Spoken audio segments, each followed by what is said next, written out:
Hey everyone, welcome back for another deep dive. Today we're locked and loaded on a topic that's absolutely vital for every member of the U.S. Army. You got it. We are going to be cracking open ADP 313, Chapter 4, Okay. to get a handle on protect. All right. This chapter is all about, giving you the boots on the ground, the tools to protect information. And trust me, in today's world, that's, well, it's more important than ever. Okay, so ADP 313, it lays out the whole information operations landscape. Like Yeah. why the dedicated chapter on protection? What makes safeguarding information such a big deal on the modern battlefield? Think of it this way. Information itself is a weapon now, just as powerful as any tank or fighter jet. Yeah. Knowing where the enemy is, what their plans are, that's gold, right? Well, they think the same way about our info. So it's constant chess match, Yeah. trying to outmaneuver each other in the shadows. Exactly. And this chapter hammers home a point. Army leaders and honestly every soldier needs to live with this. Yep. We're under constant observation. Land, sea, air, space, cyberspace, you name it, they're watching. So even something as simple as a supply convoy, that could give away crucial intel. You bet. Imagine the enemy sees a sudden surge in fuel orders. What are they going to think? They might guess an offensive is brewing. Right, right.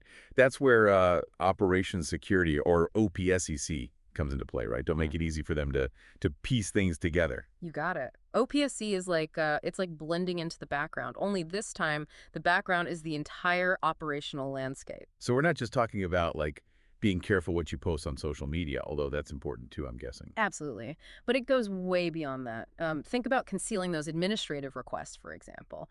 Supply runs, logistics, finance. These things can speak volumes if you're not careful. It's like that old saying, loose lips sink ships, but on a whole new level. Exactly. It's about controlling the narrative, making sure we're not giving the enemy a free intel briefing just by going about our day-to-day. Okay, so we've talked about blending in, making ourselves less visible. What about, creating distractions? Throwing the enemy off the scent. That's where deception comes in, right? You got it.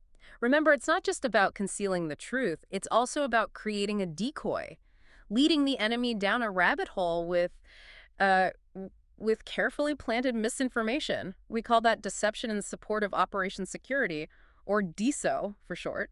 So we're talking about deliberately feeding them bad intel, making them think we're up to something we're not. Precisely. It's a classic tactic, but it's more relevant than ever in today's, information-saturated battle space. I can see how that ties into camouflage, too. It's not just about blending in. It's about creating a false picture, right? Exactly. Think of those camouflage nets we use to hide tanks and equipment, right? That's OPSEC in action. Now imagine creating, a dummy tank out of plywood and scrap metal. That's DSO at its finest. You're actively misleading the enemy, making them waste resources on a phantom threat. So it's a multi-layered approach to information protection. We secure and obscure what we need to keep secret, and then we create distractions and false leads to further confuse the enemy. You're getting it.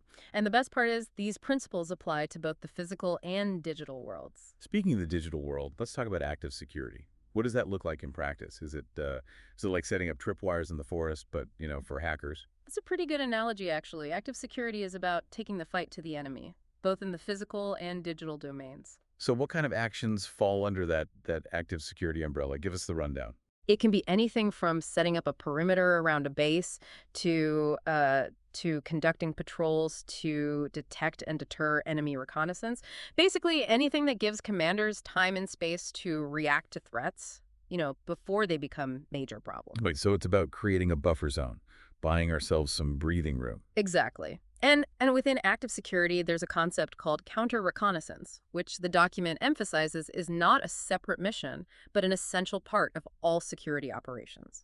So how do we, quote-unquote, actively counter enemy reconnaissance? Are we talking about, sending out our own scouts to hunt theirs?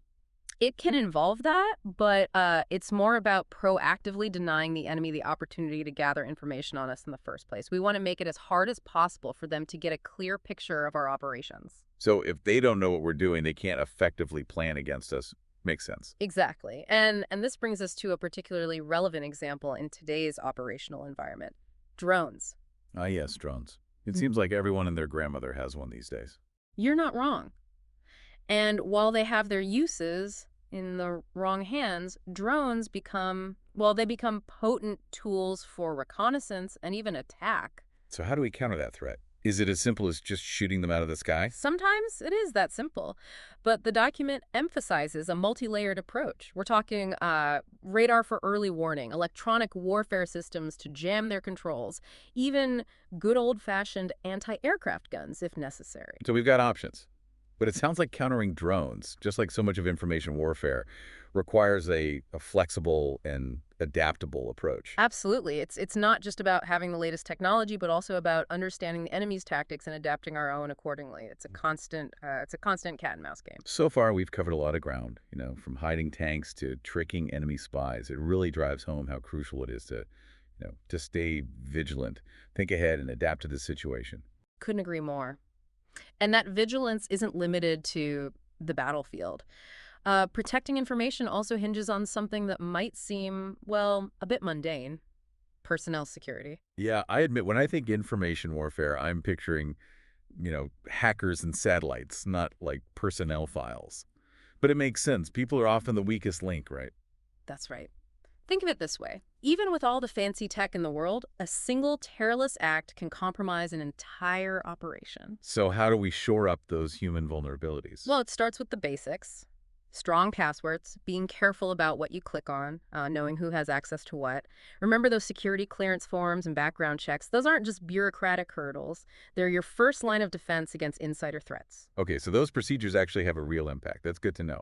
But what about, like actual espionage? Spies and stuff. That's where counterintelligence comes in. It's about identifying, deceiving, and disrupting those who are trying to steal our secrets.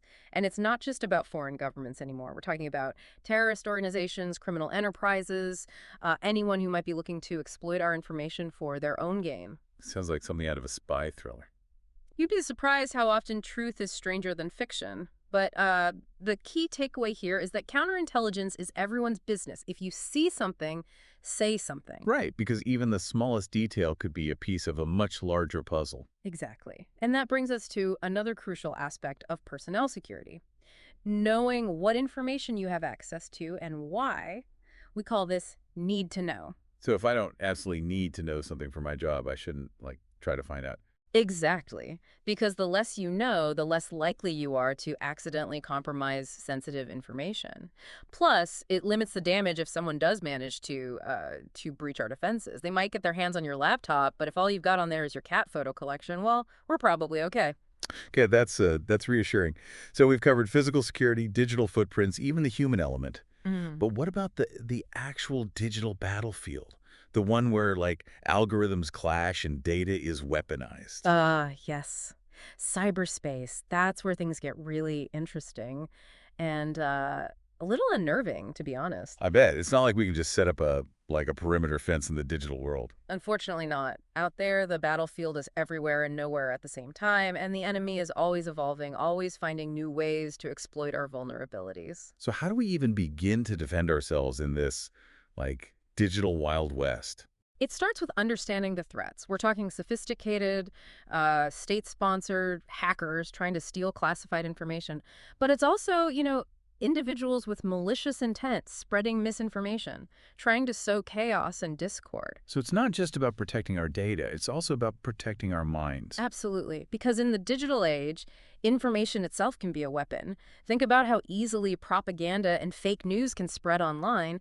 That's a direct threat to our national security. So what can we, as individuals, do to protect ourselves and the Army's networks? It might seem counterintuitive, but some of the most effective defenses are surprisingly low-tech.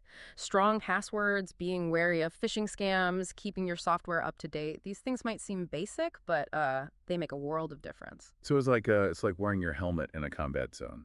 It might not be glamorous, but it could save your life. Exactly. And just like we train soldiers for specific combat roles, we also have cybersecurity specialists working tirelessly to protect our networks. They're the digital equivalent of our frontline troops, fighting off attacks and shoring up our defenses. It's reassuring to know we have experts on the case. Absolutely. But remember, cybersecurity is a team effort. Everyone has a role to play. Okay, so we all need to be cyberware, practice good digital hygiene. What else can we do to stay ahead of the curve in this constantly evolving digital battlefield? Here's the thing. The enemy is always looking for an edge. And sometimes That edge comes from the most unexpected places. Case in point, the fitness tracker incident. Okay, that sounds intriguing. Tell me more. Back in 2018, a fitness tracking company, the kind that tracks your steps and heart rate. Well, they released an interactive map showing the aggregate running and cycling routes of its users worldwide. Harmless, right? Seems like it. What could possibly go wrong? Well, it turns out thousands of personnel deployed to forward operating bases in Iraq, Syria, and Afghanistan were using these trackers. And the map data included their locations. You're kidding? I wish I were. This seemingly innocent fitness app inadvertently exposed the layout of our bases, troop movements, even potential security vulnerabilities. It was a goldmine of intelligence for anyone who knew where to look. Wow. That's a real eye-opener. You'd never think something as simple as a fitness tracker could turn into a security risk. Right. It just goes to show we live in a world where even the most mundane devices can have, they can have serious security implications. Talk about unintended consequences. Yeah. So what happened? Did they just take the map down? Well, they did, eventually. But it took a while for them to even realize the problem. And in the meantime, who knows what information might fall into the wrong hands, Yeah, that's a sobering thought. It really underscores the importance of what the source calls seeing yourself, physically and virtually. Exactly. It's about understanding that everything we do, from the equipment we use to the websites we visit to the social media posts we share, it all creates a digital footprint that can be exploited. So it's not just about being paranoid. It's about being aware of the bigger picture, right? Precisely. The document uses the phrase constant observation. It's a good reminder that in today's interconnected world, the threat is always looking for an edge.